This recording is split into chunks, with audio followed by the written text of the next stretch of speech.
I originally made a shorter video about this, and then I realized I think this requires a longer video. So I have, and this is like a great example, and maybe you guys will like this example, or maybe you won't, but I firmly believe in my heart of hearts that if you are someone who is consistently afraid of being seen, being judged, being criticized, or being overanalyzed by other people, and you find it difficult to be able to show up in life the way that you would like to, whether that be creating content and like filming yourself, or whether that be just, because that's like a larger leap, not everyone wants to create content, but just something as simple as just living your life, like literally just living your life. You find it hard to be able to be out and about as yourself, like even dancing in public. Like that's a great example. Dancing in public, like what's more carefree than dancing in public? I will never forget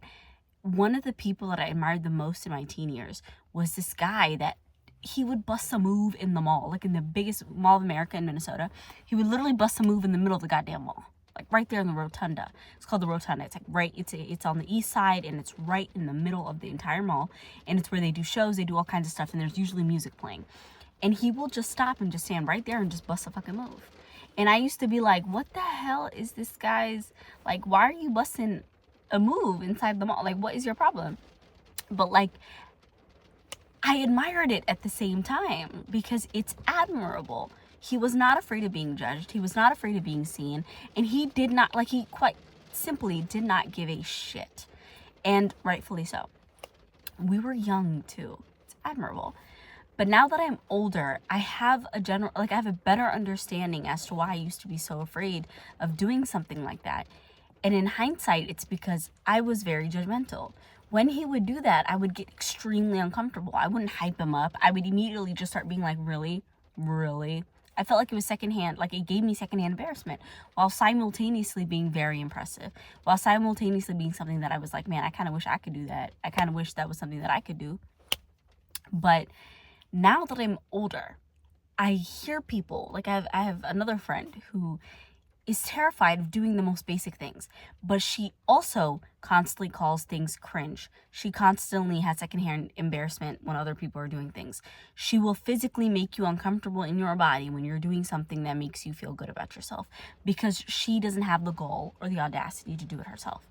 So essentially, the whole point of this is your fear of being seen is directly correlated to how harshly you judge others when they go out and they aren't afraid to be seen. Okay? Now, the reasoning for it is different for everybody. I'm sure for some people it's literally just directly trauma related. Like they just struggle with some sort of like traumatic incident that happened where someone embarrassed them in public or embarrassed them in front of a group of friends or whatever the case may be. But personally for me, there was a direct correlation between how harshly I judged others and how afraid I was of being judged. Because what you're doing, right, is you're projecting onto other people your fears.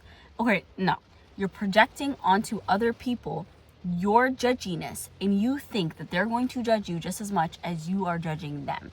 Even if you're not doing it at all times, even if you're not doing it all the time, even if you're not doing it every minute of every day, you generally are doing it enough times that it's become something that's in your subconscious where you think, okay, people are a bit rude, people are a bit harsh, people pay attention to people a lot, and they don't.